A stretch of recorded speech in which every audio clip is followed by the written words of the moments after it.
We're now in the last couple of weeks of the dead zone for the NFL offseason as training camp for the Denver Broncos officially gets underway on July 28th. Until training camp officially gets underway, sports outlet The Athletic had each of their reporters for each NFL team examine what their concerns are for the team that they cover. This article goes on to examine what could potentially make or break each NFL team entering 2023. Now, our athletic reporter for the Denver Broncos is Nick Kosmider. I feel like he does really good work. So let's see what Nick has to say in terms of his biggest concern for the Denver Broncos this season. So the question that Nick is posing here is, can the Denver Broncos create enough pressure on the quarterback? The trade of Bradley Chubb last November netted Denver the first-round pick it ultimately used to compensate New Orleans and hire Sean Payton. But it also left them with a significant void on the edge. The Broncos signed 30-year-old outside linebacker or edge rusher. I really hate the term outside linebacker. Edge rushers aren't linebackers, people. They're edge rushers. They're pass rushers. That's why I really wish the NFL would embrace modern positional terminology, but that's a different story for a different day. They signed Frank Clark in early June, but later that day, news came out that Baron Browning suffered a torn meniscus in the offseason and that he had to undergo surgery and would miss some significant time. He's going to start the season on the PUP list. Randy Gregory can wreak significant havoc when healthy, but he was on the field for only 6 games last season due to knee injuries. During the second half of last season, after the Bradley Chubb trade, the Broncos ranked 31st in quarterback pressure rate.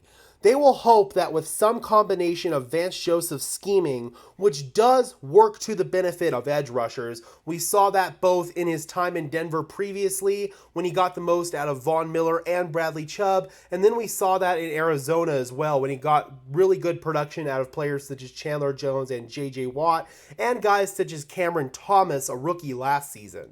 They're also hoping that a few new additions to that unit, i.e. Frank Clark, and better health can help reverse that trend. So overall, the Denver Broncos have a lot of questions on the edge entering 2023, both from their starting rotational 3 to the depth pieces as well. Injuries are the primary concern for our starting 3. Obviously, we talked about Baron Browning and his knee injury already. He also dealt with some injuries last season, including a hip ailment. Then, on top of that, we've got Randy Gregory, who has not been able to stay on the field for a majority of his career, be it due to suspensions or injury. The Broncos inked Gregory to a 5-year, $70 million deal with $28 million guaranteed, and to this point in time, he has really not lived up to that contract. Then with Frank Clark, who was brought in to bolster the edge rush unit in wake of the Baron Browning injury, he has missed at least 1 game due to injury in every year since 2019, his first year with the Chiefs.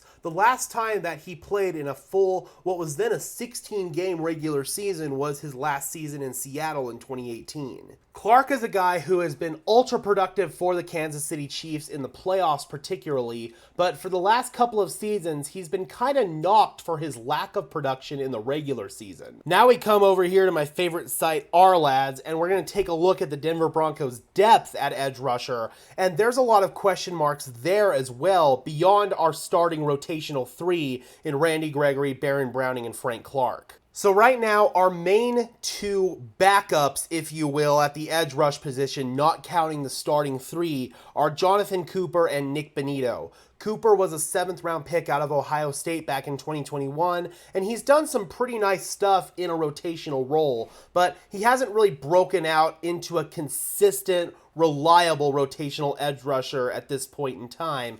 Then there's Nick Bonitto, our 2nd-round pick, our top pick last season out of Oklahoma. He's a guy who is really, really interesting because he has a lot of physical talent, but last season he barely saw the field, and when he did see the field, he looked like a really raw rookie out there. On top of that, Nick Bonitto is a guy who I view as pretty much strictly a pass rushing specialist. I don't see him making much of an impact at all in the run game, mostly due to his size and somewhat just lack of play strength and lack of aggressive mentality, if you will, in the run game. That's one thing that I don't feel like Nick Bonitto is really going to be a significant contributor in next season. So he's somebody I feel like is going to see the field mostly on later downs, on third and fourth down especially, in obvious passing situations where you're not going to have to risk getting him exposed in run defense. Then there's Aaron Patrick, who had a really nice training camp for us last season.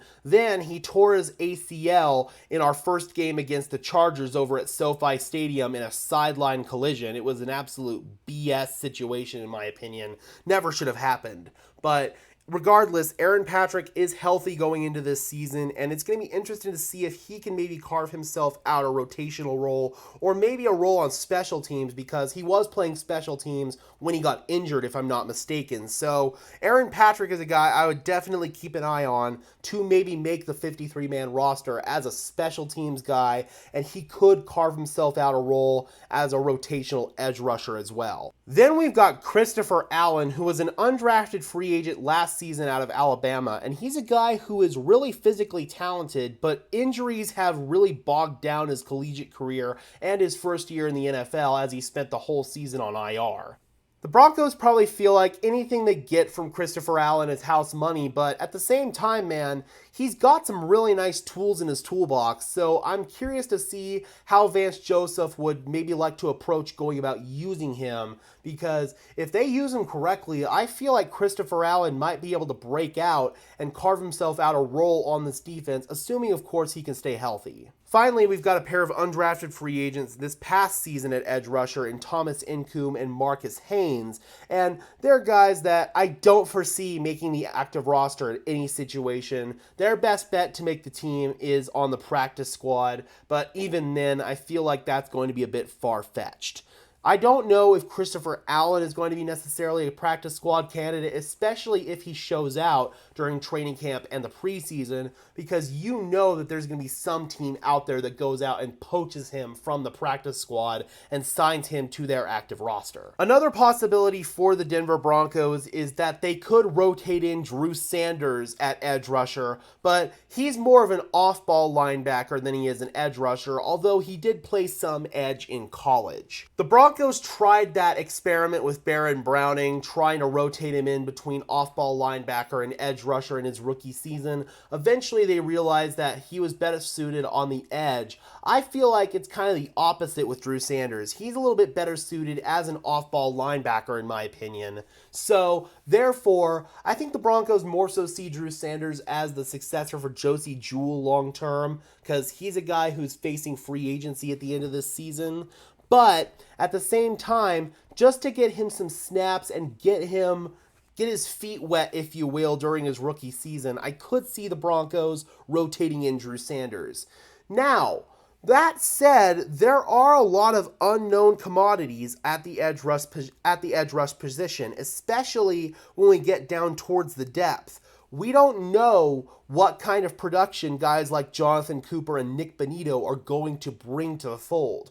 The Broncos may want to think about bringing in a more reliable fourth edge rusher to be able to at least bring some more consistent production in those pass rushing situations. There's a chance that guys like Jonathan Cooper and Nick Bonitto won't develop, especially considering that we're going into a new defensive scheme this year, although this scheme being very edge rusher friendly will help them transition. Then there's the obvious injury concerns with our starting three edge rushers. We already have Baron Browning dealing with an injury. So I cannot see a scenario where the Broncos don't deal with more injuries on the edge. Knock on wood, because I really hope that doesn't happen.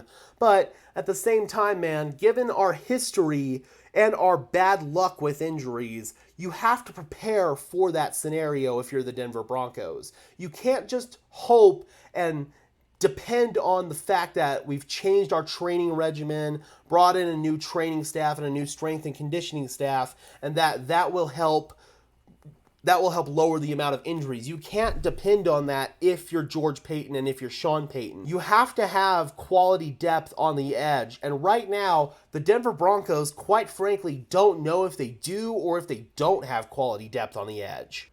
If we get a couple of weeks into training camp and the guys like Nick Bonito and Jonathan Cooper aren't producing, then the Broncos definitely need to entertain bringing in some more reinforcements on the edge rushing unit. Right now, the two top names at edge rusher who are available are Jadeveon Clowney and Yannick Ngakoue. I'm personally a little bit more interested in Ngakoue than I am Clowney. I don't really view Clowney as a pure pass rusher. He's more of a blitzer than he is a pass rusher. He's not somebody who has a lot of moves in his toolbox. He's somebody that if he gets a free rush, he can definitely make an impact, but he's not going to win consistently on the edge. That's just not who Jadeveon Clowney is. I'd be a little bit more interested in somebody like Yannick Ngakoue, who's still 28 years old. He'll be entering his sixth team in 6 seasons, but if the Broncos are looking to add some veteran reinforcements at the edge rush spot, I would definitely look at somebody like Yannick Ngakoue. So I'm curious, Broncos country, what would you guys do if you're the Denver Broncos to address this edge rusher position? Would you guys leave it how it is, or would you guys add some veteran reinforcements? Drop those comments down below. I would love to hear your thoughts, as always. Be sure to leave a like on this video, as well as subscribe and ring the bell so these videos appear in your notification feed. I would really appreciate it, guys. Those are 2 free and easy ways to share your support. It helps tell YouTube's algorithm to push us out to fellow members of Broncos country, just like you and me. And while you're at it, guys, be sure to follow me on the new Instagram Threads app at Gage Madrid NFL, same as my Twitter handle, just in case Twitter falls off the face of the earth and dies. Thanks, Elon. And until next time, guys, this has been another episode of Denver Broncos Syndicate. I am your host, Gage Madrid, saying peace out.